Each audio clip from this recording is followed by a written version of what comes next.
Hey,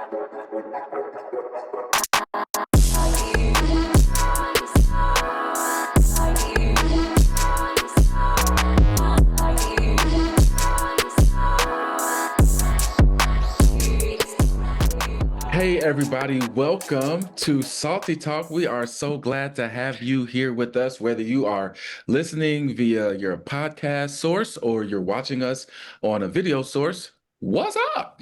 We're going to get Hey, salty today. Hey, so check this out. If you missed our last episode, oh my gosh, you're going to want to check it out. We talked about metrics and measuring and all the things related to community ministry and how we measure goals and success. And we're going to kind of continue that conversation today, but we really got into the weeds of how we measure success and what success looks like and what it doesn't look like, the long game versus the short game, and what it looks like to fail forward. Wow. Mm, So mm. I don't have time to get into all of it. You just got to go back and watch it. I promise you it will be a good use of your time. So with that said, I want to introduce the other two members of the Salty Talk triplets. We got my homegirl, Erica Flora, all the way out in Hell. California, IA. And then we got my sister from another Mr. Becky King What? in Kentucky. Yeah. So Kentucky.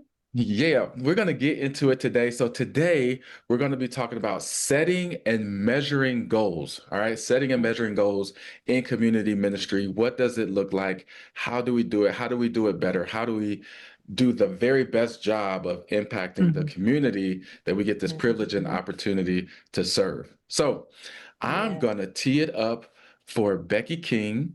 And so, Becky, tell us, how do we measure success? So, like, as community ministers, like, how do we measure success? Listener, how do you measure success? I know in the past we've done, partner relationships and the health of those relationships. We've done, what did we do? Like the acts that we actually did. We served for the homeless. We served at a food bank. We served we served at a home build. We served here. And then of course, there's numbers. We all love numbers.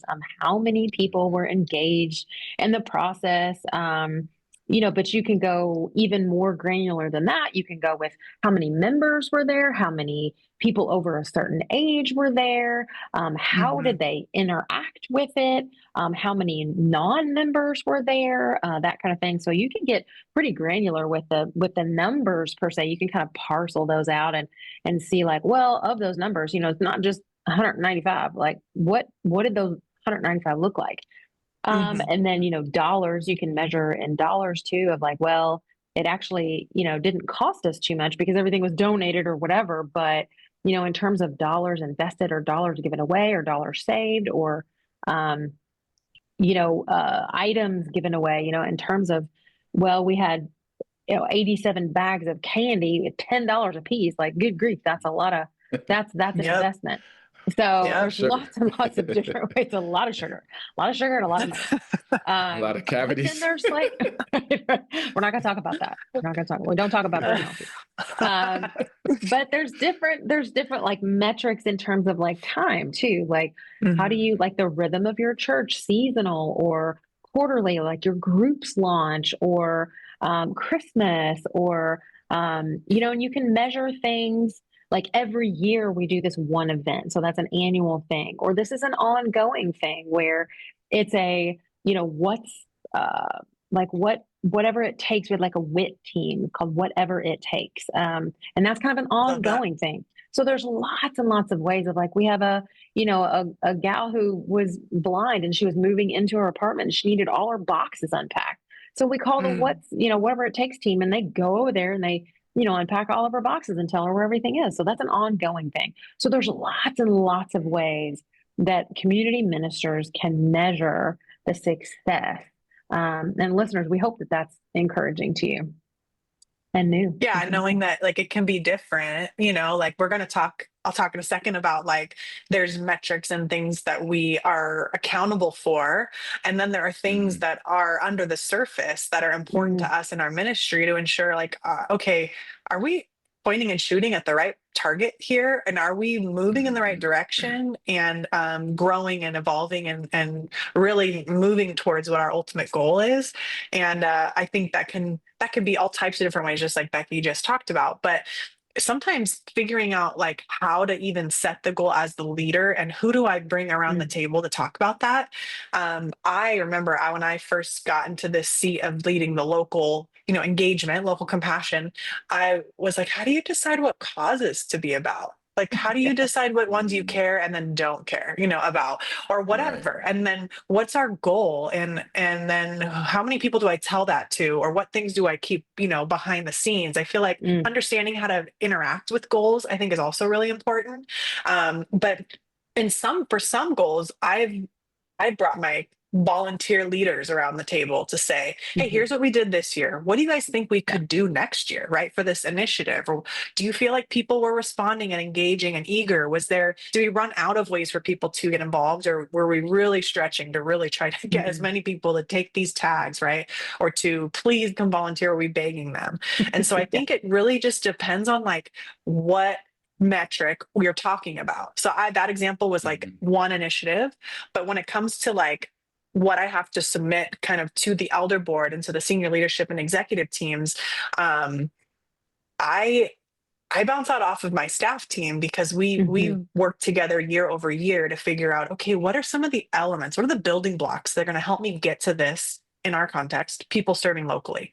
And so I think figuring out who are the people that have shared ownership over this goal is going to be really key, because at least for me, I'm like, okay, we're doing 10,000. We're all, okay, let's all go around the table. We're all in for 10,000 and we all feel the weight of the stretch that it's going to put us on, but it's a good stretch. So I hope that helps. You're always going to have people that have an opinion that is sometimes not helpful in that scenario. Maybe they're on your team or they're your really, really opinionated volunteer that acts like they're Erica, going to run the thing. give Come us an on, Jerome, you got example some of a not realities? helpful. Do No, you I have No, want he you some to wants give one us. from you. I wants want one from me? Get Oh, salty, the girl. people that are of a like, not helpful. Yeah, like oh, thanks, but we need to be adding these partners. Why don't we do anything for whatever? Or just, mhm. you're like, Yeah, I hear you. Yep. I'm just yeah, human. We're only like three yeah, humans. So we're just yeah, gonna set yeah, goals like three humans could do, you know? yeah. And I think it's so important to like understanding. You mentioned your staff team, and they're in the nuts and bolts of this outreach or these efforts on a regular basis. And I think it's important for them to have like, to be a stakeholder in the goal setting. I think another stakeholder in the goal setting is the people that we're serving, like, the whole idea of asset mapping and why is this actually a goal, right? Because this section of the community said that they need this and this is a problem, or here's some issue that we can address or fix. And so I think that it's important to like to understand why our goals are what they are, and like um and then I think we have to like this responsibility to educate, you know maybe our leadership teams, our executive teams, on why these are actually goals, right? And so I think there's this give and take where the leadership casts vision, um and then us in our positions, we help calibrate that vision, right?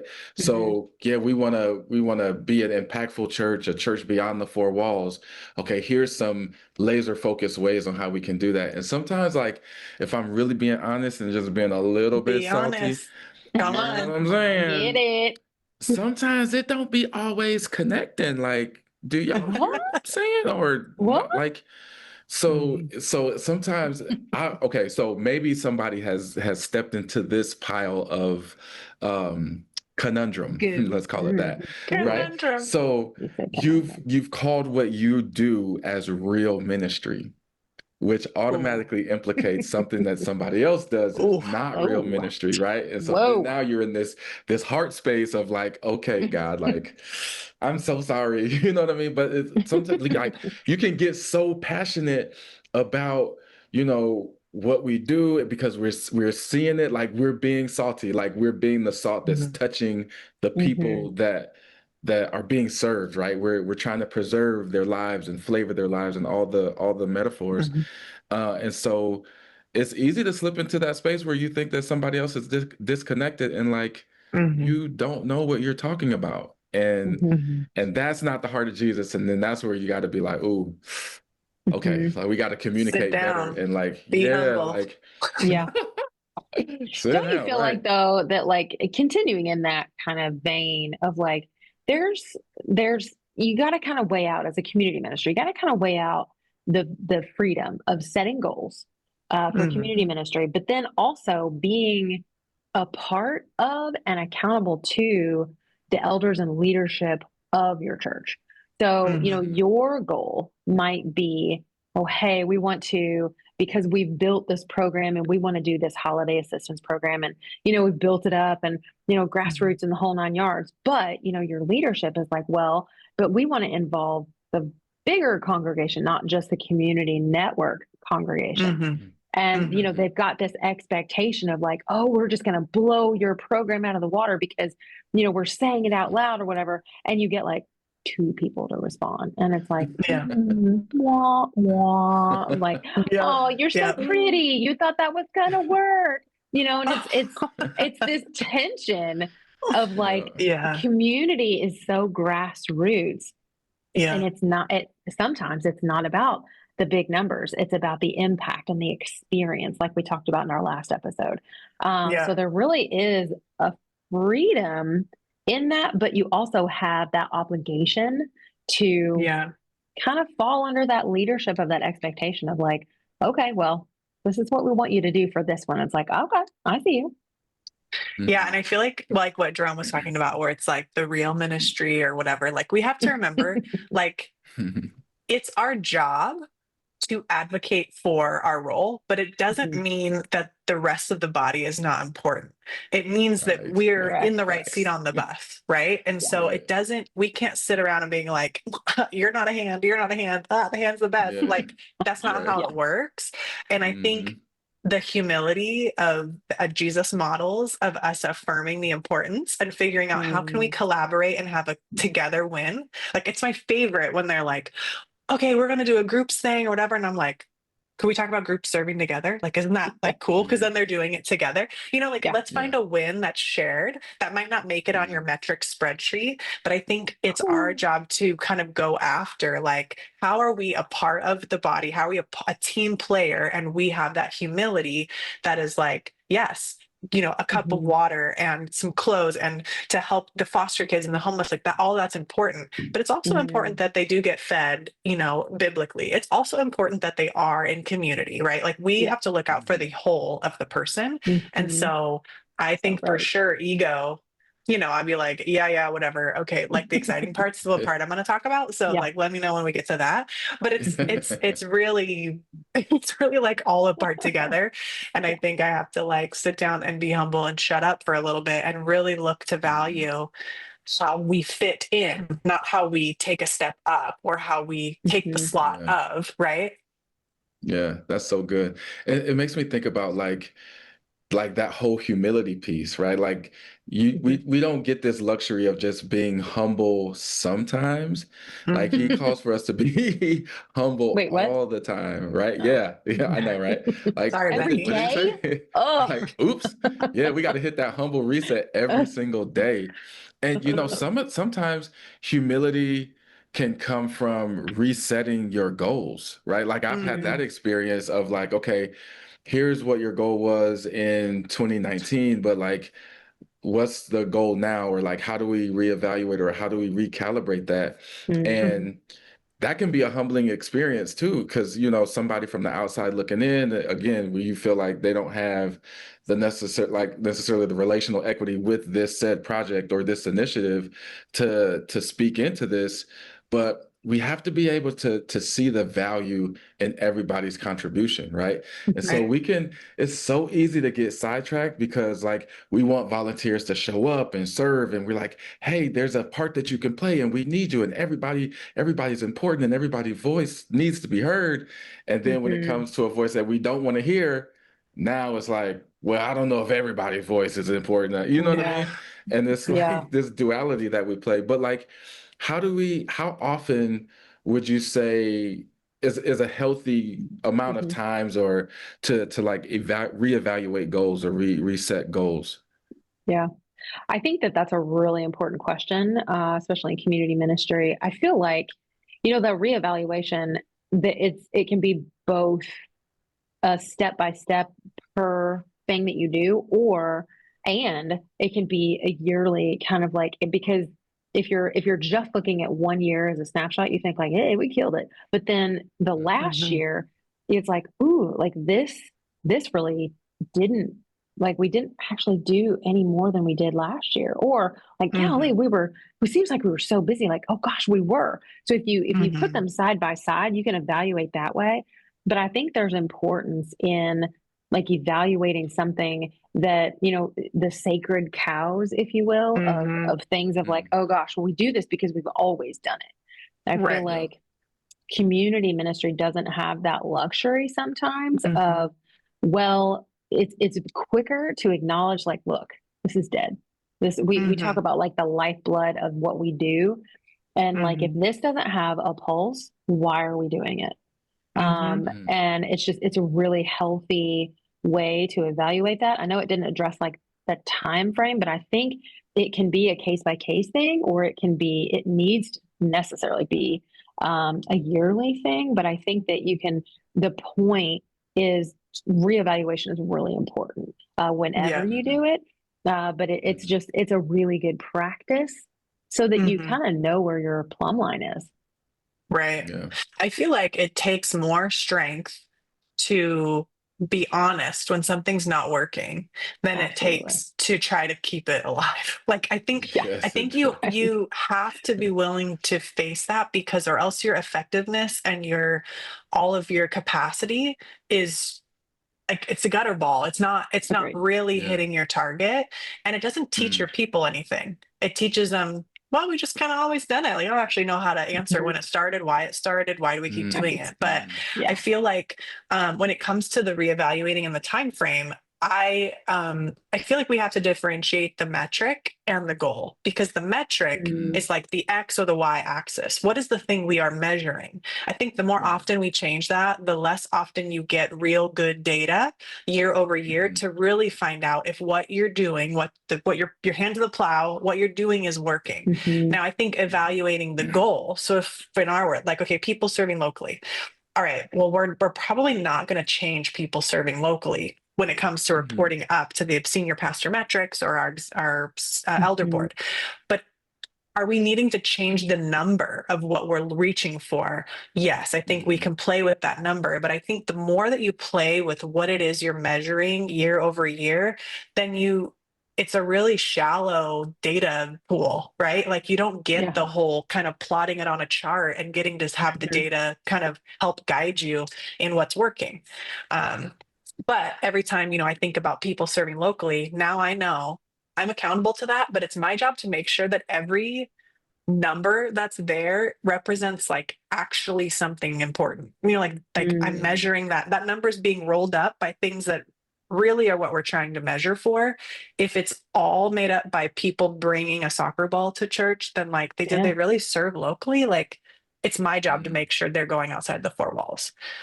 But nobody mm. else is asking me that. You know what I'm saying? Right. Yeah, Mhm. yeah. I think that's huge. It makes me think about like the Great Commission, right? And Jesus tells us to go into all the world and make disciples, which is a Mhm. process of all people groups. So like Mhm. everything that we do from a ministry standpoint, like that's the ultimate goal, right? And until every person breathing on the face of the planet is made into a disciple, then Mhm. we keep Yep. reevaluating, we keep using metrics to bite off another piece of that pie, another piece of that assignment. And Mhm. that has to be the driver. So like I love what you said, Erica, like the goal in and of itself can be, we can expand it, we can Mhm. tweak it here or there, but we're not really going to change it, right? Mhm. And we definitely don't want to change, how we measure. Like we don't want to keep changing the goalpost and, this is Mhm. a win and this is like we have to be Mhm. consistent Mhm. while and consistently changing. So like I've Mhm. heard somebody say the only consistent thing in life is change, right? So Mhm. we have to be willing to always reevaluate, to always have that hard conversation with our team or with our direct reports or even our leadership and say, Mhm. okay, is this working? How can it work better? Right. Mhm. And then being honest and then answering those questions. And sometimes I think that can be tricky. But when we look at numbers, I think if we can discipline ourselves to see a number representing an actual person, right? Mhm. Like these are Mhm. not just numbers. These are not just lines on the graph, but these are like if we could just close our eyes and just see, okay, this is Mhm. a single mom with 3 kids. This number Mhm. represents, you know what I mean, Yes, a refugee family that needs to be rehoused or whatever the case may be. for sure. I think Mhm. that like those are the type of like inspiring things that should drive our goal setting Mhm. and then even how we measure, you know, our goals. And I think that like that sort of mindset and lens produces longevity, right? Right. And it helps us get past like a year that didn't go so well or a quarter Yeah. that may Mhm. have tanked or an event that was like, you know Hmm. what I mean? Right. Yeah. Because we're still focused like we're not gonna throw in the towel because this event didn't work because we're like essentially, I mean, you know, no brag, but like we're holding the lives of people in Right. every decision that we make. And Absolutely. that's a huge responsibility. I was just going to say, I have someone on our team that really wants to change the metric of how we measure, like on our staff Mm. team in the compassion department. We're local and global. And, you know, to try to convince 1 year to just have you change the people serving locally or people serving, it may be that you do global too, but the freedom that you talked about, Becky, is that he wants to change it to lives impacted or lives changed. And so my challenge to him was, why don't you start trying to track that without trying to change the minds of the people above? Let's have a few Mm. years or seasons where we actually find out, is this trackable? Is this something that's celebrated? You know, Yeah. how does this play out? And so I think there is freedom if you're trying to advocate to change the metric or the bar that you're trying to, the actual like thing you're measuring, you have the freedom to figure out how else you can articulate that and build a case Mm. for it. You could have a few seasons, ministry cycles or years or whatever under your belt. That's that long game we talked about, where you can Mhm. start to go, here's the data that I've gathered. And either you talked yourself out of trying to get it changed, or you've just built a solid case for why you think that that's a better move. But I think us just jumping to try to change something that really holds value in measuring in the long game, we got to be really careful of that. What if you added a metric, right? Rather Mhm. than changing Yeah. what, you know, what's proven and what Mhm. already exists, Yeah. you know, what if there's some value to adding like, hey, here's another way that we can measure impact, you know? Mhm. Um, Mhm. so Mhm. Yeah. just another way to kind of look at it. I love that. Well, and I think that, the more transparent you can be with your goals that you set of like, you know Mhm. what, this is a goal maybe that we're adding and that we're setting. We don't really we haven't fleshed it out a whole lot yet. We're hoping this is the way it goes, but transformation is kind of a moving target and it's very subjective. So we're gonna take this year and test it and see if it's actually measurable, if it's Mhm. tangible. Because I mean, goals, when you set smart goals, I mean, they have to be measurable and tangible and they have to be quantifiable. So Mhm. and transformation doesn't really fall into any of those categories. So it Mhm. is extremely hard to measure that transformational experience, but you can use those experiential milestones to kind of tell a story and to tell a yearly trajectory of, hey, this is what happened in our ministry. These were like our Mhm. touch points. These were our milestones. Are we going to measure that as a success? Or is it really a success failure kind of thing? Or is it just a Mhm. measurement? Is it just a metric? It doesn't Mhm. have to be quantified in, oh, well, this year we failed, or this year we Mhm. were a Mhm. success. I feel like these are the things that happen this year. These are the events that happen. These are the people who are involved. Um, Mhm. this was the echo piece or whatever you want to talk about. I think that those can all be wins. Like we talked about it, like whatever lights up your scoreboard, or however, Mhm. whatever you want to do, like whatever that is for you. Let's be intentional about making that happen as much as Mhm. we possibly can. Did I just invent a Yeah. new word? You Intentional. did intentionable. Intentional. You're Hey, welcome. What's a SMART Jerome, goal, Erica? well, I was just gonna, no, don't ask me because I was gonna ask you guys because you guys always talk about SMART goals, Okay. and I'm sitting here like, I feel like It's a I'm good a test. smart What's a SMART person, goal? but I Go. don't think my goals are SMART smart goal. person. Specific, Okay. measurable, attainable, realistic, and time bound. Okay, so those of you that are Okay. listening, SMART is Yes. an acronym for specific, Mhm. measurable, attainable, realistic, and time bound. That's a Mm. SMART goal. So all of your goals should be SMART. And if they're not SMART, They're I don't done. even know. Jerome, that's rude. I Hey, don't I even I have a didn't know. say it. question. I have a question that I don't know that we actually But like that's not talked nice. about, but like, should we talk about who we share our goals with? Because Mm, whether we publicly share Mm, them or not, I think is mm, like mm, important, right? Like, there yeah. may be some scenarios where we're like, hey, we're all trying to get this many, this, but from the Hmm. stage, we don't say we're trying to get 10,000 of you to all do something, like, how do you Hmm. guys mhm, think about sharing the goals that you determine? Yeah. I really feel like in a way, like in part, you kind of celebrate the behavior that you want repeated. Hmm. And so mm, we always in community ministry, you I hate to say always and never, but you want to be you want to celebrate the things you want repeated. So the people who were there, like, hey, you were at this thing. I just want you to know these are the things that you experienced. These are the things you saw. Because sometimes when you're in that experience, you kind of lose sight of like, wait, what just Hmm. happened to me? What did I just Hmm. experience? To kind of Hmm. recap that for them and be like, just so you know, we served 600 meals today, but you were just behind a line and you were just shoving out Hmm. food. It's like, whoa, wait, what? Oh my gosh, that's incredible. And then that Hmm. translates to them saying, hey, guess what I was a part of today? We served Yeah. this many meals. It was just, and it kind of, you kind of measure it that way or kind of quantify it that way. Um, Hmm. but instead of saying it, I don't know. Does that make sense? I feel like, yeah, you're talking yeah, about saying it after the fact, like a celebration, Hmm. instead of yeah, saying it, come to Hmm. this thing where we're going to serve 600. You're like, we served 600 meals. Yes. yeah, Yes. yeah. Good. I think that, setting goals is hugely important and it can be used to motivate. And Mm, so like you Hmm. lean on the positive things. And even if there's a shortcoming, so like let's say we wanted to pass out 400 turkeys, but we only passed out 350. We only passed out 350, but we were able to Hmm. partner with a school. So we are set up for Hmm. the next 3 years. So you know what I hmm. mean? Like like the Yep. news anchors say, spin. Yep. Yeah. But Yep. we're actually telling the truth though, right?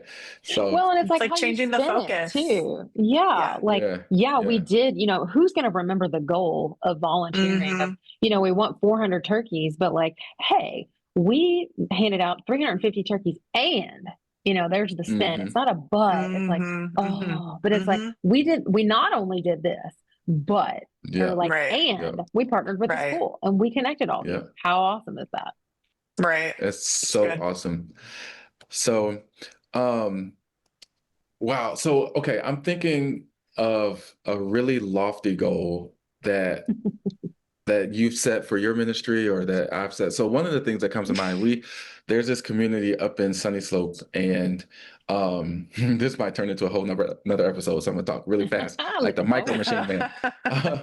But we set We this won't this turn the music goal. on over you. I know, right? I'd like to All right. thank my grandma. Sorry. Right. So how about we do this? Listeners and viewers, why Mhm. don't you in the comments or email us or reach out to us on any of our social media platforms? We are on Instagram, Facebook, we're on X, we're on different places where you get your podcasts. We're on Spotify, we're on Apple Podcasts. We are everywhere. Well, not everywhere, but Mhm. most everywhere. So check us out, Salty Talk Community Minister Network. Hit the website, all the things. And we're going to dive into some lofty goals. We want to hear Mhm. what you have to Love say that. about some lofty goals that you set for your Love church or that. for your ministry and how that went. So this has been an awesome time. We're actually kind of landing the plane. It's not like a emergency landing. It's just that like Missed we it. could talk your faces off for the rest of eternity if if we don't I cut this know. thing off. So be Hopefully. looking for us, like this, share this with people that you think Mhm. that need to hear it, listen to it over and over again. We love the support, and we love that we get to do work, be in the hands and feet of Jesus in our community. So we want to encourage you to do the same every single day. And while you're Yeah. doing it, stay salty, y'all. It's a Stay good idea. salty. It's a good Just the idea. best.